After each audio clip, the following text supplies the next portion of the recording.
Do you see the world through your eyes or through your culture?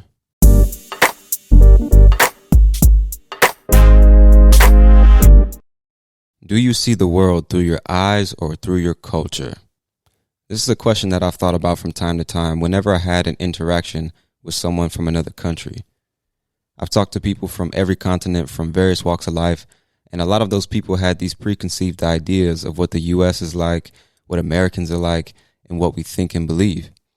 Most of the time, they were partially correct and partially incorrect in their assumptions.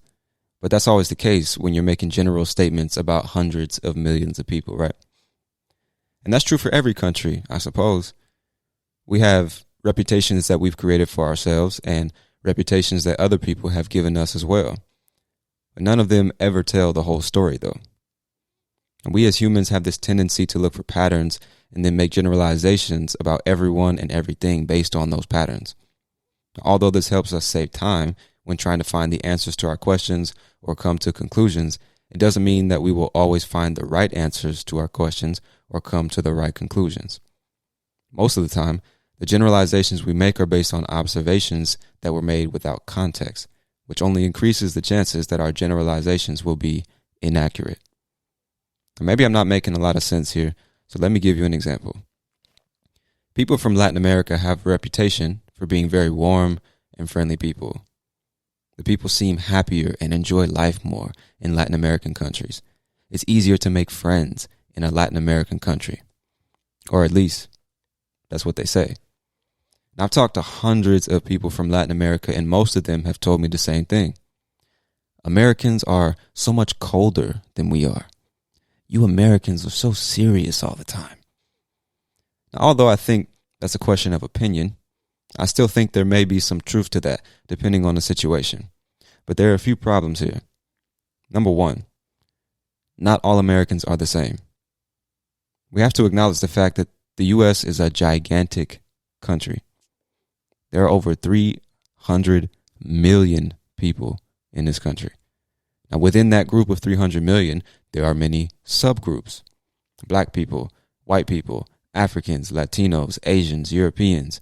And within those subgroups, there are many more subgroups, right? The rich blacks, the poor blacks, blacks from the South, blacks from up north, the rich whites, the poor whites, the liberal whites, the conservative whites, African Americans, foreign Africans, Ethiopians, Kenyans, Moroccans, Egyptians, American Latinos, foreign Latinos, Hondurans, Colombians, Mexicans, Nicaraguans, American Asians, foreign Asians, the Chinese, the Japanese, Korean, Filipino, Vietnamese, and let's not forget the Native Americans, right? All these people in all of these groups are a part of the United States of America, and all of these people come from different walks of life. All these people were raised inside their own version of American culture. For example, there are many types of Black American culture. There are many types of white American culture, as well as African American, which is not the same thing as Black American, also Latino American and Asian American. We're all the same and yet completely different, just like everyone else from every other country in the world. So when you say Americans are so to which Americans are you really referring? Do you even know? Most of the time, it's the Americans that you see on TV and social media. It's the pop culture stars, the actors, the politicians, the athletes, the YouTube and TikTok influencers. But that relatively small group of people cannot and will not ever represent the entire United States of America. Such a minority could never represent the majority. Problem number two, cold is a subjective word. Another thing we must take into consideration is that the word cold is subjective. What's cold to me may not be cold to you. As a Latin American, you might think you're being very warm, friendly, and funny, while I, as an American, might think you're being fake as fuck. I might think that you're just smiling and acting like my friend because you're trying to give me a certain impression of who you are or because you want something from me. I might think you're trying to force the feeling of friendship and connection onto me. There are many ways to interpret the same behavior, and many times we interpret other people's behavior through the lens of how we would behave. That's not always a good idea because we are not other people and other people are not us. And you might think Americans are extremely cold and unapproachable, but I think that the people you're referring to are not cold. They simply are not fake. We're just not the type of people to meet someone for the first time and immediately act like we've known them for years. Now, in this case, when I say we, I'm talking about myself and the people in some of the places where I grew up. However, I've also grown up in places where people are what you might think of as really nice and friendly, when in reality, they're just fake and they only care about appearances. Now, it's something that's hard to explain to someone who isn't from here because of the difference of culture.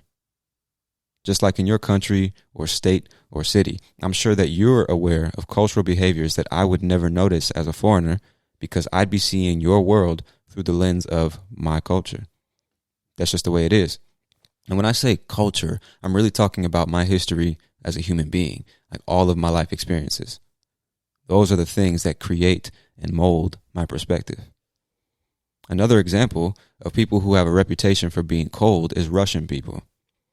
So many people from around the world, including Americans, have told me that they think Russians are crazy, extremely cold, and difficult to approach. However, my experience with Russian people has been the exact opposite. I've never met a Russian person that I did not like. Ever. I've never met a Russian person and felt like they were cold at all. The Russian people I've met are some of the coolest people on the planet, actually. However, another person from another country might interpret their behavior as cold, and it would be hard for them to make friends with those same Russian people.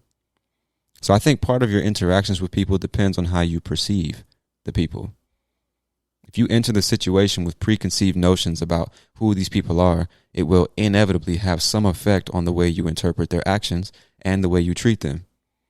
This is what I call projecting. You're taking your internal vision of who someone is and putting it on them instead of letting them show you who they actually are without being judged. When you do this, you're likely to misinterpret all kinds of things and reinforce all kinds of inaccurate beliefs that you already have. However, if you would have just taken the time to understand their culture and behavior just a little bit better, not from your perspective, but from theirs, you might see that they aren't cold at all. They just have a different way of communicating and forming relationships. Problem number 3. Maybe if you understood the reason for the difference in cultural behavior, you would find a way to adapt and still make great friendships with the people you thought were cold and unapproachable. Now, technically, it's not a problem. That's a statement. But subject number 3, or observation number 3, let's say it that way. You need to understand the culture and the mindset of the people you're communicating with. I'm not saying you must adopt the culture or the mindset of those people, but you need to understand it. Your understanding of things dictates your perceptions and behavior, right? So the better your understanding of people is, the better your interactions with those people will be. And I am, of course, speaking in general terms. People spend so much time focused on the technical aspects of language like grammar, vocabulary words, pronunciation, etc.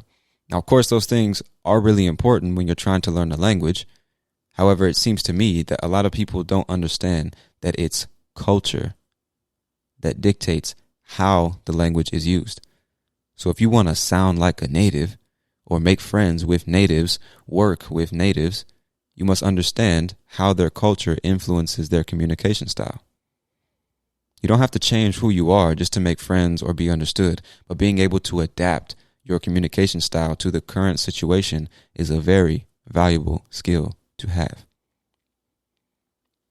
Number 4, I think. Maybe these people that you see as cold and unapproachable, maybe, just maybe, they don't like you. You have to agree that it's a possibility, right? All those people that you think are super cold and rude or mean or whatever it is, maybe they don't like you. Maybe it's just you. It's possible. I remember I was talking to this girl from Ecuador, and she was helping me with my Spanish, and I was helping her with her English. And when we first started talking, everything she said was like so full of energy and emotion. It was actually quite intoxicating at first. I liked it. It was a pleasure to talk to someone who seemed to be so full of life and so charismatic. It didn't really feel fake or forced at all. However, after a day or two, I noticed that she was like that all the time, putting so much energy and emotion into every word, exaggerating at times, making the most mundane sentences and ideas sound extraordinary and extremely important. After a while, it started to feel very fake and very forced. There's no way she's like this all the time, I thought to myself. The problem was that I simply didn't know. I hadn't had much experience with Ecuadorian people, and I hadn't had much experience with her, the individual. So I really couldn't come to any conclusions about who she was or why she behaved the way she did. And then we had our first video call, and she had that same over the top, always excited, always joking, always happy to be here type of energy, And that smile, that type of smile that looked forced to me, you know what I'm saying? And she was trying to tell jokes and create a friendly atmosphere in the first few minutes of the call and things like that. And although I see nothing wrong with that, it's just not the way I do things. I'm not the type of person to force a relationship or go out of my way to show someone that I'm happy, engaged, approachable, or anything like that. If something isn't funny, I'm not going to laugh. If I don't have a reason to smile, I don't smile. If I don't have anything to say, then I don't speak. That's just the way I am. So after this girl tried to make a few jokes, she noticed this about me, and she said, "Man, you Americans are really serious, no?" And I responded, "No, you're just not funny." I could see in her face that she wasn't expecting me to say something like that, and maybe it hurt her feelings, I'm not sure. But the reason I told you that story is to illustrate the point that we were two very different people from two very different countries, and we both interpreted our behavior in different ways. I'm not saying which interpretation was right or wrong or better or worse. I'm just saying that she thought I was being cold and serious, and I thought she was being fake. The truth is most likely that neither of those things were true. It was probably just a cultural misunderstanding, or maybe an individual misunderstanding that had nothing to do with our culture. It's the type of misunderstanding that happens every day when we don't take the time to understand the people we're talking to, and instead we simply make assumptions based on what we think we already know. Then we see the entire world through this lens of our assumptions, which only reinforces the assumptions we've made, because when you're looking for something, you're going to find it. In other words, if you believe that all people from a certain place are this way, you're naturally going to look for examples that confirm and reinforce that belief, and ignore the cases that contradict that belief. And that's what I mean by making observations without context. We all have these ideas about the way the world works and the way people are, but most of the time, our ideas are just assumptions, not conclusions based on context or facts. All of these assumptions affect the way we talk, the way we interact, the places we go, the things we believe, the fears and insecurities we have. They affect everything we think and do. So I challenge you to take a moment and ask yourself, are you seeing the world through your eyes or through your culture?